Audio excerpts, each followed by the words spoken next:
दोस्तों आप सभी को नमस्कार। आज इस वीडियो के माध्यम से हम लोग मौर्य कला के बारे में बात करने वाले हैं। मौर्य शासकों का साम्राज्य कितना बड़ा था आप सभी को पता है। भारतीय इतिहास में इतना बड़ा साम्राज्य आज तक कायम नहीं हो पाया। हमारे बिहार में चाहे आप वैशाली जाइए, चंपारण जाइए, पाटलिपुत्र यानी वर्तमान पटना के कुम्हरार जाइए, हर जगह मौर्यों का जो अवशेष है, कुछ ना कुछ प्रमाण है, आपको मिल जाएगा। आप कहीं भी जाइए, वैशाली जाइए, वैशाली में आपको अशोक का स्तंभ मिल जाएगा। इसके अलावा स्तूप भी मिल जाएगा। स्तूप ईंटों का बना होता था, उल्टा कटोरा जैसा, वो भी आपको मिल जाएगा। अशोक का पिलर कई जगह है बिहार में। लौरिया अरेराज, लौरिया नंदनगढ़, हर जगह। कहने का मतलब है इतिहास भरा पड़ा है अपने बिहार में। जिन लोगों को लगता है बिहार में क्या है, उन लोगों को बिहार आकर एक बार ज़रूर से ज़रूर घूम लेना चाहिए, ताकि उनको पता चल जाए बिहार का इतिहास कितना समृद्ध रहा है। और यही नहीं, सबसे बड़ा बात है उसका प्रमाण है आज भी मौजूद है। अगर दोस्तों आप में से भी कुछ लोगों को अगर रुचि है ऐसे स्थलों को घूमने के लिए, तो वो लोग वैशाली जा सकते हैं। लौरिया अरेराज मोतिहारी में पड़ता है, वहाँ जा सकते हैं। लौरिया नंदनगढ़ है पश्चिमी चंपारण बेतिया में, वहाँ पर जा सकते हैं। बराबर और नागार्जुनी जो गुफाएं हैं जहानाबाद में, वहाँ जा सकते हैं। कहने का मतलब ऐतिहासिक स्थलों की कोई कमी नहीं है। और सबसे बड़ा बात है ये है कि अगर आप वहाँ जाते हैं तो आप मोटिवेट होते हैं। आपको भी लगता है कि हमारा बिहार पहले कितना समृद्ध था। अभी कुछ कारणों से हम थोड़ा पीछे हैं, लेकिन फिर हम आगे ज़रूर बढ़ेंगे। हम सब बिहारियों को ऐसा सोच रखना ही है, और हमारा देश ही आगे बढ़े। आखिर एक राज्य जो पीछे है वो आगे बढ़ेगा तो पूरा देश ही ओवरऑल आगे बढ़ेगा।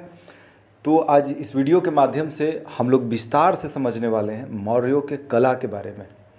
मौर्य कलाकृतियों के बारे में विस्तार से समझने वाले हैं। और बिहार ही क्यों, भारत के अलग अलग क्षेत्रों में मौर्यों की कलाकृतियाँ फैली पड़ी हैं, फैला हुआ है। जहाँ तक मौर्यों का शासन था, आज का पाकिस्तान, आज का अफ़गानिस्तान, आज का बांग्लादेश और आज का संपूर्ण भारत, दक्षिण भारत के कुछ क्षेत्रों को छोड़कर इतने बड़े क्षेत्रफल में मौर्य साम्राज्य फैला हुआ था।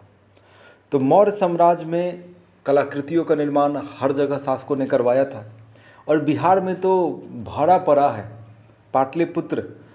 पाटलिपुत्र यानी पटना, यहाँ के कुम्हरार से लकड़ी का महल मिला था। आपको शायद आश्चर्य हो, लकड़ी का महल मिला था 19वीं सदी के अंतिम दौर में, यानी 1890 के आसपास या 1947 के पहले। काफ़ी अच्छा खासा खुदाई हुआ था। ये तो थोड़ा बैड लक है कि उसके बाद खुदाई नहीं हुआ, और बहुत कुछ ऐतिहासिक प्रमाण मिला है। तो इस वीडियो के माध्यम से हम लोग मौर्यों के कला के बारे में बात करने वाले हैं, मौर्यों के दरबारी कला और साथ ही साथ लोक कला के बारे में विस्तार से समझने वाले हैं इस वीडियो में। दोस्तों आज इस वीडियो के माध्यम से हम लोग मौर्य कला पर प्रकाश डालने वाले हैं, और इसके अलावा बहुत सारे तथ्यों को भी देखने और समझने वाले हैं। इसके अलावा हम लोग ये भी देखेंगे कि मौर्य कला का बिहार पर क्या प्रभाव पड़ा है। इसके अलावा मौर्य कला का ईरानी कला से कोई संबंध है या नहीं है, इस पे भी बात करेंगे। इसके अलावा दोस्तों हम लोग लास्ट में ये देखने का प्रयास करेंगे कि बौद्ध धर्म और मौर्य कला का क्या संबंध है। चलिए चर्चा की शुरुआत करते हैं। और चर्चा को शुरू करने से पहले आपको एक ढांचागत ये थोड़ा सा दिख रहा होगा। एक ये आप इसको स्केलेटन कह सकते हैं, या एक ढांचा कह सकते हैं, एक फ्रेमिंग कह सकते हैं, कि इसी के आधार पर आगे हम लोग चर्चा करने वाले हैं। देखिए मौर्य कला को सबसे पहले दो भागों में बांटा गया है। एक है राजकीय या दरबारी कला, और दूसरा है लोक कला या मूर्ति कला। और इन दोनों को ही ज़्यादा विस्तार करके हम लोग चीज़ों को पढ़ने वाले हैं। अब जैसे राजकीय या दरबारी कला में देखेंगे चंद्रगुप्त मौर्य के समय का कला, जिसमें हम लोग कुम्हरार का राजप्रसाद देखेंगे, यानी राजमहल कुम्हरार पटना में है। इसके बाद अशोक कालीन कला को देखेंगे, जिसमें स्तंभ, स्तूप, पाषाण वेदिका, गुहा विहार देखेंगे। सब कुछ अच्छा से हम लोग समझने वाले हैं। उसके बाद अशोक के पुत्र दशरथ कालीन कला को भी हम लोग देखने वाले हैं। तो ये तो हो गया राजकीय या दरबारी कला। इसके बाद लोक कला को भी हम लोग देखने वाले हैं, यानी आम लोगों के द्वारा जिस कला को निर्मित किया गया था, कला के स्वरूप को जिसको सामने रखा गया था आम लोगों के द्वारा, उसको भी देखेंगे। और लास्ट में ईरानी कला का मौर्य कला से संबंधों को पे चर्चा करेंगे और बौद्ध धर्म का क्या प्रभाव पड़ा है या बौद्ध धर्म से क्या संबंध रहा है मौर्यों का या मौर्य कला का, उस पर भी बात करेंगे। तो चलिए शुरू करते हैं। ये तो दोस्तों आपको पता ही होगा कि भारतीय इतिहास में अगर कला की बात किया जाए, कला मतलब क्या? कला मतलब आप चित्रकला एक उदाहरण है कला का, संगीत, मूर्ति कला, महलों का निर्माण करना, गुफाओं का निर्माण करना, स्तूपों का निर्माण करना, ये सब कला का अलग अलग हिस्सा है। तो भारतीय इतिहास में अगर उत्कृष्ट कला के शुरुआत का समय माना जाए, उत्कृष्ट कला, तो वो मौर्यों के समय को वो समय माना जाता है जबकि एक उत्कृष्ट कला का शुरुआत होता है। मैं ऐसा नहीं कह रहा हूँ कि सबसे जो अच्छा कला है, उत्कृष्ट कला है, वो मौर्यों का था। मौर्यों से कहीं बेहतर कला गुप्त काल का है, लेकिन एक उत्कृष्ट कला का शुरुआत का काल माना जाता है। उसके पहले हड़प्पा काल में भी कला का अच्छा खासा विकास हुआ था, लेकिन हड़प्पा कालीन जो पुरातात्विक सामान है जो भी मिला है उसमें कलाकृतियों की संख्या बहुत ज़्यादा नहीं है क्योंकि बहुत ज़्यादा नष्ट हो चुका है बीच में।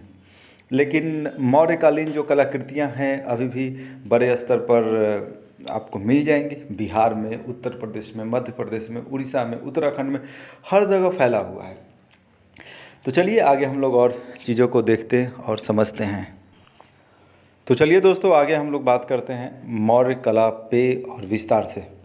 मौर्य कला के अंतर्गत हम लोग दो भागों में पूरे को बांट कर चर्चा करने वाले हैं। एक है राजकीय यानी दरबारी और दूसरा है लोक कला।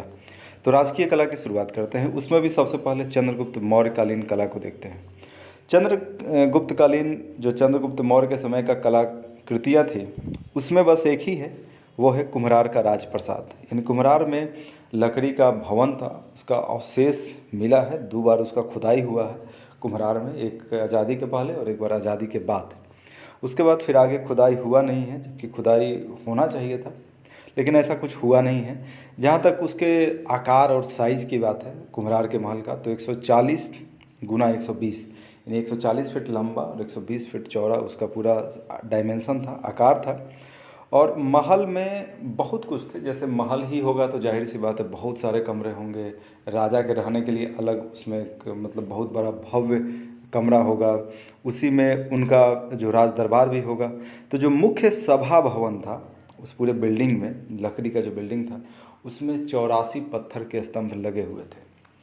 आगे अगर अशोक की बात किया जाए तो अशोक ने इस काष्ठ प्रासाद को, काष्ठ यानी लकड़ी का जो महल था, इसको और ज़्यादा विस्तारित रूप प्रदान किया था, उसको और ज़्यादा फैलाया था। इस महल की भव्यता को आप इसी से समझ सकते हैं कि फाहियान ने इसे देव निर्मित महल कहा था। यानी कि भाई आप खुद ही अंदाज लगा सकते हैं, पूरे भारतवर्ष के शासक का महल और उस समय चंद्रगुप्त मौर्य का महल तो कितना विशाल रहा होगा। चलिए अब आगे बात करते हैं अशोककालीन कला के बारे में। सम्राट अशोक, मौर्य कला का सर्वाधिक अवशेष जो अभी मिला है वो अशोक के समय का है। और अशोक के समय की जो कलाकृतियाँ निर्मित हुई थी, मतलब हुई थी सम्राट अशोक के समय का, उसको हम लोग 4 भागों में बांटकर विस्तार से अध्ययन करेंगे। उसमें भी सबसे पहला है स्तंभ। स्तंभ भरा पड़ा है, बहुत सारे स्तंभों पर लिखावट भी है और बहुत सारे स्तंभों पर लिखावट नहीं है। जो अशोक का स्तंभ था उसमें चमकदार पालिश आपको मिल जाएगा। आप बहुत सारे स्थानों पर जाकर के सम्राट अशोक के स्तंभों को देख सकते हैं, जैसे कि बिहार में लौरिया अरेराज, लौरिया नंदनगढ़, लौरिया अरेराज मोतिहारी में है पूर्वी चंपारण, लौरिया नंदनगढ़ पश्चिमी चंपारण में है, बेतिया में है। इसके अलावा वैशाली में भी स्तंभ है, सारनाथ में है, बहुत सारे स्थानों पर स्तंभ है। और स्तंभ के ऊपर अशोक का एक खासियत होता था, जानवर की आकृति होती थी। सबसे पहले स्तंभ को देखिए, स्तंभ एक पत्थर का बना होता था और वो नीचे से ऊपर की ओर थोड़ा पतला होते रहता था, नीचे से ज़्यादा मोटा और ऊपर पतला, और ऊपर में ऊपरी भाग में उल्टा कमल रखा हुआ रहता था। उसके थोड़ा सा ऊपर एक चरखूट, एक बेस बनाया हुआ रहता था और उसके ऊपर सामान्यतः जानवर को रखा जाता था। और जानवर में ज़्यादातर अलग अलग स्थानों से सिंह की आकृति मिला है, शेर का, कहीं कहीं से हाथी का भी आकृति मिला है, जैसे सांगसी से हाथी का आकृति मिला है। ज़्यादातर स्थलों से सिंह का मिला है, कहीं कहीं से बैल का भी आकृति मिला है ऊपरी भाग पे। अब जैसे कि सारनाथ में 4 सिंह मिले हैं। और भारत का जो आपको पता ही है, भारत सरकार ने राजकीय चिन्ह के रूप में सारनाथ के अशोक स्तंभ से जो 4 सिंह आकृति है उसको ही लिया है।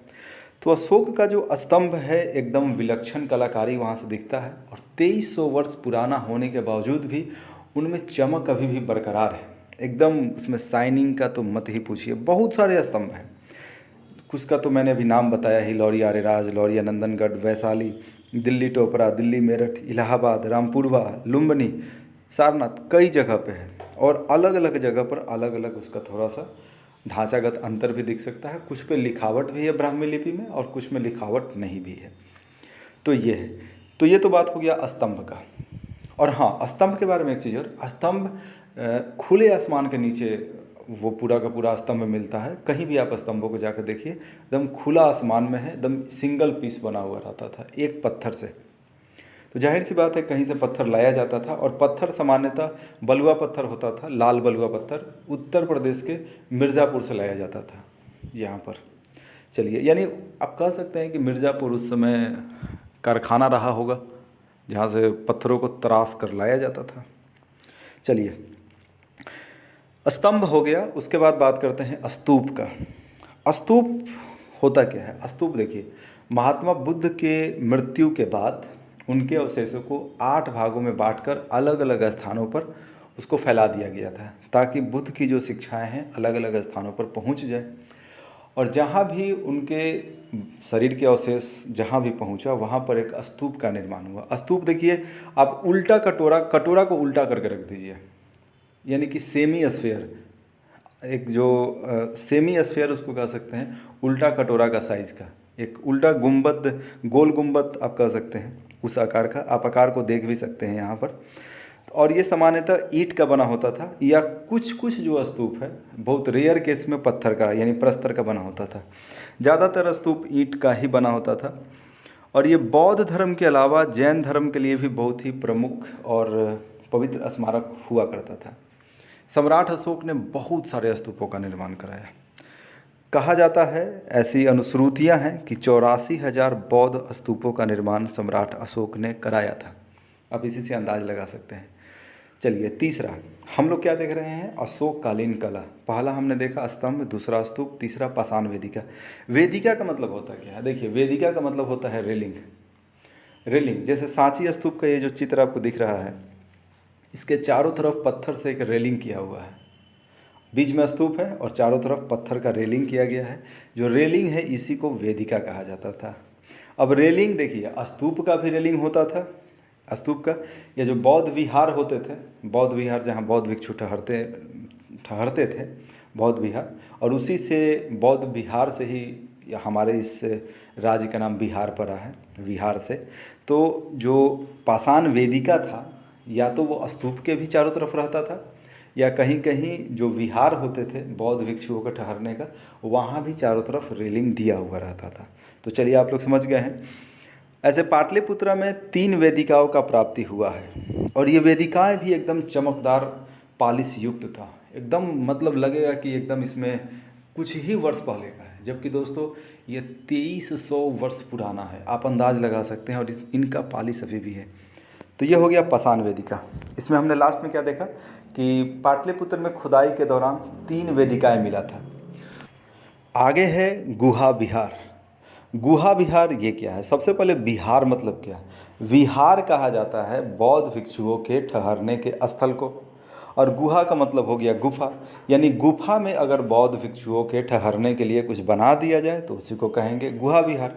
विहार गुहा में भी हो सकता था, पत्थर में, जहाँ पहाड़ में, या स्वतंत्र रूप से कहीं दूसरे जगह पर भी हो सकता था। और उसके चारों तरफ अगर रेलिंग कर दिया गया है तो उसको वेदिका बोलते हैं। तो चलिए, गुहा विहार को देखते हैं। सम्राट अशोक ने बौद्ध भिक्षुओं के रहने के लिए बहुत सारी गुफाओं का निर्माण करवाया था। आप बराबर और नागार्जुनी जो पहाड़ी है, बराबर और नागार्जुनी पहाड़ी जहानाबाद में, वहाँ पर अशोक ने गुफाओं का निर्माण करवाया था बौद्ध भिक्षुओं के ठहरने के लिए। गया से 25 किलोमीटर का ये दूरी है, तो बहुत ही ये प्रसिद्ध स्थल है, ठीक है ना। चलिए अब आगे बात करते हैं। तो अशोक के समय का जो कलाकृतियाँ था उसको हमने देख लिया। अब हम बात करते हैं दशरथ कालीन यानी अशोक के पुत्र। तो अशोक के पुत्र दशरथ ने नागार्जुनी पहाड़ियों में गोपिका गुफा, कौन सी गुफा का नाम है गोपिका गुफा। नागार्जुनी पहाड़ियों में गोपिका गुफा का निर्माण करवाया था अशोक के पुत्र दशरथ ने, और आजीविकों को रहने के लिए इसका निर्माण करवाया था। किसके रहने के लिए? आजीविकों के रहने के लिए। आजीवक भी एक संप्रदाय था, जस्ट लाइक बौद्ध, जैन, इस तरीके से। चलिए, और इसके अलावा दशरथ के समय ही लोमेश ऋषि का गुफा जहानाबाद, उसका भी निर्माण हुआ था। लोमेश ऋषि के गुफा का भी निर्माण उसी समय काल में हुआ था। तो दोस्तों अभी तक हमने क्या देखा? अभी तक हमने देखा राजकीय और दरबारी कला के बारे में। राजकीय और दरबारी कला को हमने देखा, जिसमें चंद्रगुप्त मौर्य काल के कला को देखा, अशोक कालीन कला को देखा, उसको 4 भाग में बांटकर, फिर दशरथ कालीन कला को हमने देखा। तो राजकीय कला को हम लोग देख चुके हैं। अब हम बात करते हैं लोक कला, यानी कि जो लोग थे, जो दरबार में जिनकी नियुक्ति नहीं थी, उनके द्वारा किस तरह का कलाकृतियों का निर्माण किया गया। चलिए उसको देखते हैं। तो चलिए शुरू करते हैं। दीदारगंज से याक्षिनी का मूर्ति मिला है। ये बहुत ही एक नायाब उदाहरण है उस समय के लोक कला का। लोक कलाकार कौन होते थे? भले ये समझिए भाई, लोक कलाकार का मतलब होता था जो कुछ कलाकृतियों का निर्माण करते थे, या तो चित्रकला का निर्माण या इसके अलावा मूर्तियों का निर्माण, और उसको बाज़ार में बेचते थे, चाहे तो आम नागरिकों को या बड़े बड़े व्यापारियों को या किसी को भी बेचते थे। तो दीदारगंज में से याक्षिनी का मूर्ति मिला है और पटना म्यूजियम में रखा हुआ है। आप अभी भी जा कर के आप देख सकते हैं। ये नग्न शरीर की मूर्तियाँ मिली हैं यहाँ पर। तो हम लोग बात कर रहे हैं लोक कला के बारे में, यानी आम लोगों के द्वारा, आम लोग इन द सेंस के जो आम कलाकार थे, जिनकी नियुक्ति दरबार में नहीं थी, उन्होंने किस तरीके से कला का विकास किया था। अगर उसका अब कुछ और प्रमाण देखना चाहते हैं तो पटना के लोहानीपुर से 2 पुरुषों का नग्न मूर्ति मिला था, और उसमें भी धड़ मिला था, और ये जैन लोगों का प्रतिमा था। विशेषज्ञों का यही कहना है कि ये जैन मुद्रा था। जैन में भी नित्सर्ग मुद्रा एक होता है, और उसी में ये 2 जैन साधुओं की मूर्तियाँ थी। धड़ के नीचे का जो पूरा शरीर सिर्फ था, मूर्ति में पत्थर का बना हुआ था, और वो भी नग्न अवस्था में था। तो दोस्तों एक चीज़ आपको और समझना होगा कि जो अगर आप कला को देखेंगे, मौर्य कला को, तो जो दरबारी कला था, जो राजकीय कला था, वहाँ पर मानव आकृतियों का निर्माण नहीं हुआ है, वहाँ पशुओं का निर्माण हुआ है, चाहे सिंह का या बैल का या हाथी का। और वो भी कहाँ था? वो उसका निर्माण रहता था स्तंभ के ऊपर। लेकिन जो लोक कला है, लोक कला में जो निर्माण हुआ है मानव का, यक्ष का, यक्षिणी का, इनका निर्माण अच्छा खासा हुआ है। तो जो लोक कला में सिर्फ पत्थर का ही मूर्तियों का निर्माण नहीं हुआ है, बहुत सारे मृद मूर्तियाँ भी मिली हैं उस समय की। मृद मूर्ति कहने का मतलब मिट्टी से बना हुआ मूर्ति, जिसमें पशु पक्षी का मूर्ति मिला है, छोटे साइज़ का ही। खिलौना मिला है, मानव का भी मूर्ति मिला है, मिट्टी का भी। और एक चीज़, जो मृद मूर्तियाँ मिली हैं ये गैर धार्मिक स्वभाव की थी, गैर धार्मिक स्वभाव की थी। जबकि जो दरबारी मूर्ति कला था, यानी कि जो राजकीय संरक्षण प्राप्त कला था, वहाँ से जो कलाकृतियाँ मिली हैं वो ज़्यादा धार्मिक प्रभाव की स्पष्ट दिखती है। तो चलिए कुछ और चीज़ों को देखते हैं।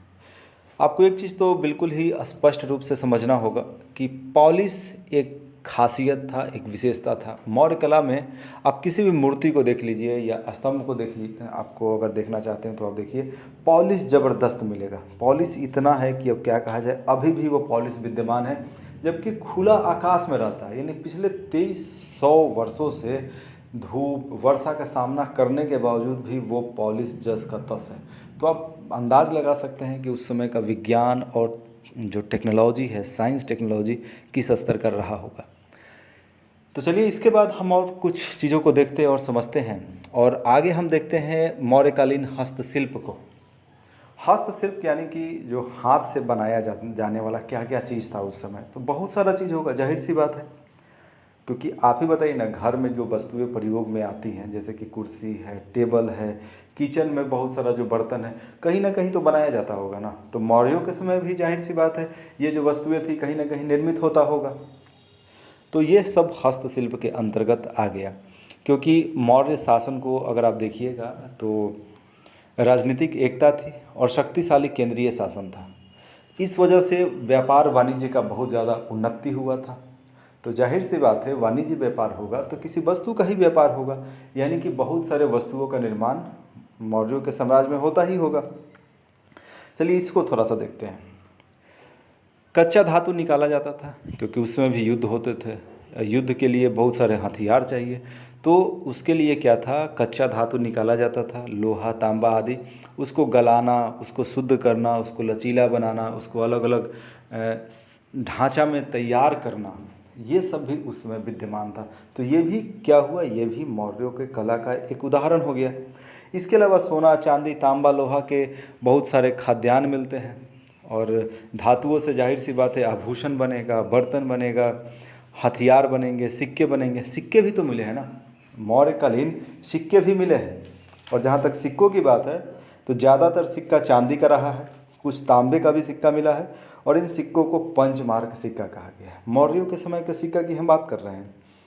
सिक्कों पर हाथी का भी प्रतीक मिला है, रेलिंग के अंदर एक पेड़ का प्रतीक मिला है, और पहाड़ियों का भी प्रतीक मिला है। तो ये मौर्यकालीन सिक्कों की थोड़ी सी बात हो गई। इसके अलावा उत्तरी काले चित्रित मृदभांड भी मिले हैं, यानी काले रंग का मृदभांड यानी मिट्टी का बर्तन मिला है जो काफ़ी चमकदार अवस्था में है। ये भी मौर्य कला का एक विशेषता है। इसके अलावा मौर्यों के समय हाथी दांत पे काफ़ी काम किया जाता था, और मिट्टी का बर्तन तो जाहिर सी बात है बनेगा, धातु का भी बर्तन बनेगा। इसके अलावा इस तरह से मौर्य कला को और भी ज़्यादा विस्तारित रूप से आप समझ सकते हैं। इसके अलावा बंग का मलमल, यानी बंगाल क्षेत्र में उस समय भी मलमल हुआ करता था। इसके अलावा काशी का जो काशी है वाराणसी, वहाँ से रेशमी कपड़े आते थे इस क्षेत्र में, मतलब राजधानी के क्षेत्र में, जो मौर्यों का राजधानी था पाटलिपुत्र। तो ये कुछ विस्तार से जानकारी हो गया मौर्यों के कला का। ईरानी कला से तुलना। बहुत सारे जो विद्वान हैं, विशेष तौर पर विदेशी विद्वान, उनका कहना है कि मौर्यों की जो कला है ये बाहर से कॉपी की गई है, यानी बाहर से नकल किया गया है, और ईरानी कला से ये पूरी तरीके से प्रभावित है। तो चलिए थोड़ा सा जांच पड़ताल कर लेते हैं कि क्या जो सर जॉन मार्शल ने ये बात बोला था, या पर्सी ब्राउन साहब ने ये बात बोला था कि मौर्य कला ईरानी कला से प्रभावित है, क्या सही है या गलत है। चलिए ये तो भाई जांचने के विषय है। तो ये लोग तो विदेशी है, तो भारतीयों का तो खिंचाई करेंगे ही, भारतीयों में तो कमी निकालेंगे ही। तो चलिए जांच ही कर लेते हैं ईरानी कला से और अशोककालीन जो कला था मौर्यों का उससे। तो चलिए सबसे पहले हम बात करेंगे स्तंभ पे, और उसके बाद हम पॉलिश पे बात करेंगे। तो सबसे पहले स्तंभ पे चर्चा करते हैं। अशोककालीन स्तंभ और ईरानी स्तंभ। ईरानी शासक को हखमनी, ईरान में एक्चुअली उस समय हखमनी वंश का शासन था जब यहाँ पर मौर्यों का शासन था। तो हखमनी वर्सेस मौर्य। अशोक के स्तंभ को देखते हैं और ईरानियों का। अशोक का स्तंभ एकाश्म पत्थर से बना होता था, यानी सिंगल पत्थर से 35-40 फीट तक हो सकता था उसका हाइट। अब वो किसी स्तंभ का कम, किसी का ज़्यादा था। इसके अलावा ईरानी, जो ईरानी स्तंभ थे, छोटे छोटे पत्थर के टुकड़ों को जोड़ कर बनाए जाते थे, और ये एक सिंगल पत्थर का बना होता था, एकाश्म पत्थर का। अशोक के जो शिलालेख होते थे वो बिना किसी चौकी या बिना किसी आधार पे होते थे। सामान्य था, कुछ स्तंभ आधार पे भी बने हुए हैं, लेकिन ज़्यादातर बिना स्तंभ का है। जबकि ईरानी जो स्तंभ हैं वो आधार पर बना हुआ है। अशोक का जो स्तंभ है वो स्वतंत्र रूप से खुले आसमान के नीचे है, जबकि ईरानी जो स्तंभ है वो विशाल भवन का हिस्सा है, यानी कि घरों के अंदर है, वो स्वतंत्र रूप से सेपरेटली नहीं बनाए गए हैं। ठीक है, चलिए आगे। अशोक के जो अभिलेख है, अशोक का जो स्तंभ है, अशोककालीन स्तंभ है, उसके ऊपर पशुओं का आकृति है। ज़्यादातर स्तंभों पर सिंह का आकृति है, कुछ पर बैलों का भी आकृति है, कुछ पर हाथी का भी आकृति है, लेकिन ज़्यादातर पर सिंह का आकृति है। जबकि ईरानी स्तंभ पर कुछ पर मानव आकृतियों का निर्माण किया गया है, जो ईरानी स्तंभ है उस पर। अगर अशोक के स्तंभ को देखा जाए तो नीचे से ऊपर की ओर थोड़ा पतला होते जाता है, जबकि ईरानी स्तंभ में बिल्कुल ही ऐसा कुछ नहीं है। आगे अशोक का जो स्तंभ है वो काफ़ी सपाट है। एक्चुअली में दोस्तों अभिलेख अभिलेख बार बार याद आ जाता है, क्योंकि अभिलेख मतलब लिखावट हो गया, पत्थरों पर लिखावट। कुछ स्तंभों पर लिखावट भी है अशोक के। हाँ, एक बात यहाँ भी आप लोग समझ लीजिए, अशोक के कुछ जो स्तंभ हैं उस पर लिखावट भी है, धम्म नीति के बारे में बताया भी गया है, लेकिन कुछ में लिखावट नहीं भी है, जबकि ईरानी स्तंभों का कुछ अलग ही कहानी है। चलिए, जो अशोक के जो मतलब स्तंभ है ये सपाट हैं, जबकि ईरानी जो स्तंभ हैं वो गरारीदार हैं। थोड़ा सा लाइनिंग वगैरह आपको दिख जाएगा ईरानी जो अभिलेख हैं उन पर।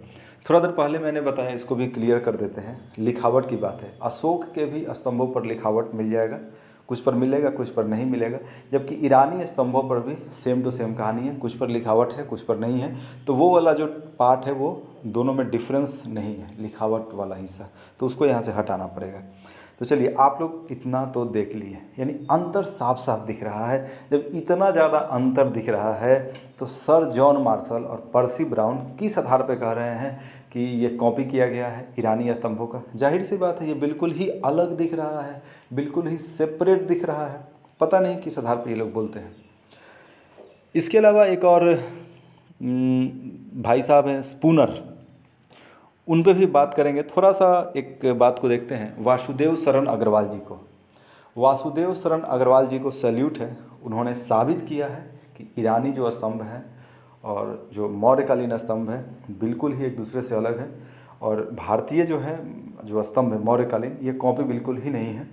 इसके लिए वो महाभारत का भी एक प्रमाण सामने रखते हैं और आप स्तंभ सूत्र का भी एक प्रमाण सामने रखते हैं। यानी वासुदेव शरण अग्रवाल जो इतिहासकार रहे हैं, उन्होंने 2 सबूतों के माध्यम से पर्सी ब्राउन और सर जॉन मार्शल की बातों को गलत साबित किया है।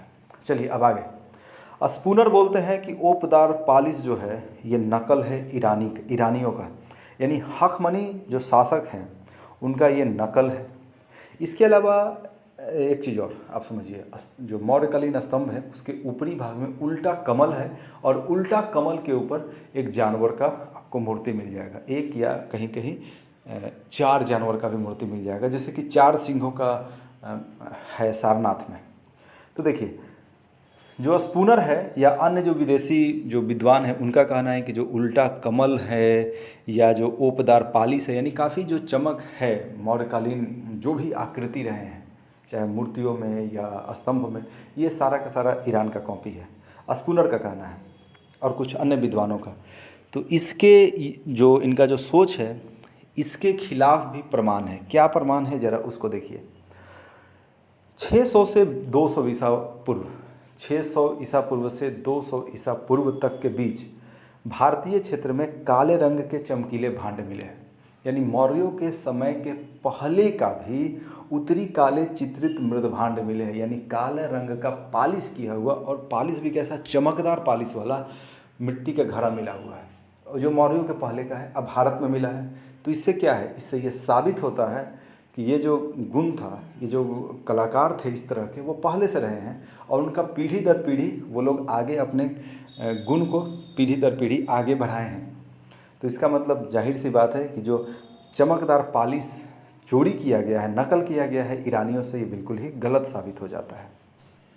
बौद्ध धर्म का मौर्य कला से क्या संबंध है, चलिए इसको देखते हैं। सबसे पहले हम जांच करते हैं अशोक के द्वारा बनाए गए कुछ स्तूपों को, जैसे सांची, भरहुत, सारनाथ। ये स्तूप अशोक ने क्यों बनवाया था? ये स्तूप बनवाया था बौद्ध धर्म के लिए। तो जाहिर सी बात है मौर्य कला का बौद्ध धर्म से संबंध स्पष्ट रूप से है। इसके अलावा बौद्ध भिक्षुओं के ठहरने के लिए गुहा विहारों का भी निर्माण अशोक और दशरथ ने करवाया था। बराबर और नागार्जुनी जो पहाड़ियाँ हैं, गया से 25 किलोमीटर दूर है, जहानाबाद में पड़ता है। तो जाहिर सी बात है मौर्य कला का संबंध बौद्ध धर्म से साफ साफ दिखता है। इसके अलावा अशोक ने चित्र प्रदर्शनी भी करवाया था कई स्थानों पर। इसके बहुत सारे बौद्ध साहित्यों में इसका चर्चा मिलता है। और मुख्यतः श्रीलंका के बौद्ध साहित्यों में इसकी चर्चा मिलती है कि अशोक ने चित्र प्रदर्शनी का आयोजन करवाया था कई स्थानों पर, क्योंकि अशोक अपना धम्म नीति का प्रचार कर रहा था और धम्म नीति में बौद्ध धर्म का प्रभाव बहुत ही ज़्यादा था। तो इससे भी हम समझ सकते हैं कि बौद्ध धर्म पर मौर्य कला का स्पष्ट रूप से प्रभाव था। इसके अलावा धम्म नीति को अशोक ने अपने कई सारे पिलरों के माध्यम से फैलाया, यानी अशोक का जो स्तंभ है, बहुत सारे स्तंभों पर धम्म नीति को उकेरा गया है, कुछ पे नहीं भी उकेरा गया है। तो धम्म नीति क्या था? धम्म नीति अलग अलग धर्मों से अच्छी अच्छी बातों को लेकर के बनाया गया एक कोड ऑफ कंडक्ट था, आचार संहिता था। तो इसमें बौद्ध धर्म भी तो था ना। तो यहाँ से भी हम लोग कह सकते हैं कि बौद्ध धर्म का प्रभाव मौर्य कला पर बिल्कुल ही था। इसके अलावा बौद्ध धर्म का प्रचार के लिए अपने पुत्र पुत्री को अशोक ने श्रीलंका भेजा था, कुछ और लोगों को अन्य देशों में भी भेजा था। तो जाहिर सी बात है, बौद्ध धर्म का प्रचार के लिए वे लोग जब गए होंगे तो बौद्ध धर्म से जुड़ी हुई कुछ कलाकृतियाँ भी उनके साथ जरूर ही रहा होगा। तो यहाँ से भी स्पष्ट रूप से पता चलता है कि बौद्ध धर्म का मौर्य कला से काफ़ी गहरा संबंध रहा है। एक चीज़ और, संकीसा। संकीसा में जो अशोक का स्तंभ है, संकीसा में अशोक का जो स्तंभ है, उसके ऊपर हाथी का आकृति है। सबसे पहले तो एक नॉर्मल स्तंभ की भांति स्तंभ है, ऊपर की ओर थोड़ा सा पतला, और ये छोटा साइज का स्तंभ है और उसके ऊपरी भाग में उल्टा कमल का आकृति है और उसके ऊपर हाथी का चित्र है। हाथी क्या है ज़रा याद कीजिए। हाथी का संबंध महात्मा बुद्ध से है। महात्मा बुद्ध के गर्भ में आने का प्रतीक माना जाता है हाथी। तो बहुत सारे विद्वानों का कहना है कि यहाँ पर जो हाथी है उसका संबंध महात्मा बुद्ध के गर्भ में आने के प्रतीक के तौर पर संकीसा के इस स्तंभ पर मतलब हाथी का आकृति है। तो ओवरऑल हम कह सकते हैं कि बौद्ध धर्म का प्रभाव मौर्य कला पर बिल्कुल ही था। तो दोस्तों, अभी तक हमने पूरा विस्तार से मौर्य कला को देखा। अब थोड़ा सा हम लोग बात करते हैं कि बिहार पर इसका क्या प्रभाव पड़ा। अब देखिए, जाहिर सी बात है, इस कला का जो शुरुआती स्थल होगा वो पाटलिपुत्र और उसके आसपास का स्थल होगा, क्योंकि बिहार जो अभी हमारा राज्य है, यहीं का पाटलिपुत्र पटना पूरे मौर्य साम्राज्य की राजधानी हुआ करती थी। तो शुरुआती स्थल तो इस कला का यही है और धीरे धीरे इसका जो विस्तार है आज का पाकिस्तान, अफ़गानिस्तान, बांग्लादेश, यानी जो भी उस समय मौर्य साम्राज्य का हिस्सा था वहाँ तक हुआ। आपने अभी तक ये भी समझ लिया होगा, कहीं ना कहीं आपने समझा ही होगा कि जो मौर्य कला है उसमें कल्पना शक्ति साफ साफ झलकती है, वैज्ञानिक विधियों का झलक मिलता है, तभी तो उसका पालिश आज तक विद्यमान है। कलाकार की रचनाशीलता उसमें साफ साफ झलकता है कि कितनी एकाग्रता और रचनाशीलता के साथ कलाकृतियों का निर्माण किया गया था। शिल्पकार में कितना गुण रहा होगा आप इसी से अंदाज लगा सकते हैं। तो शुरुआत तो हुआ बिहार के इस क्षेत्र से और धीरे धीरे हर जगह पर उसका व्यापक विस्तार भी हुआ। मौर्य काल में बिहार स्वर्ण काल था। अब बिहार इसलिए स्वर्ण काल था क्योंकि राजनीतिक केंद्र तो था ही, साथ ही साथ कला संस्कृति का भी प्रमुख केंद्र बिहार ही था, इसलिए स्वर्ण काल कहा ही जा सकता है। मौर्यकालीन जो कला और संस्कृति था उससे बहुत फर्क पड़ा था इस क्षेत्र में। इस क्षेत्र के लोगों में जाहिर सी बात है समृद्धि भी आया होगा और एक नए तरह का आत्मविश्वास भी आया होगा कलाकारों में, क्योंकि कोई भी कलाकार भाई पहले एक साधारण अवस्था में था। जब एक शासक वर्ग आता है, कलाकारों को संरक्षण मिलता है, तो एक नया ही आत्मविश्वास आता है। तो जो भी हो, जिस तरीके से कला संस्कृति का विकास हुआ, इससे बिहार जो है एक शिक्षा के केंद्र के रूप में भी उभरना शुरू हुआ और इसी का एक चरम अवस्था आपको नालंदा विश्वविद्यालय के रूप में गुप्तों के समय देखने को मिलता है, जिसका शुरुआत कहीं ना कहीं मौर्यों के शासनकाल में हो चुका था। तो इस तरीके से दोस्तों, अगर पूरे संदर्भ में बात किया जाए, हमने इतना विस्तार से मौर्य कला को देखा, तो वास्तव में ये जो मौर्यों का समय काल था वो बिहार का स्वर्ण काल था।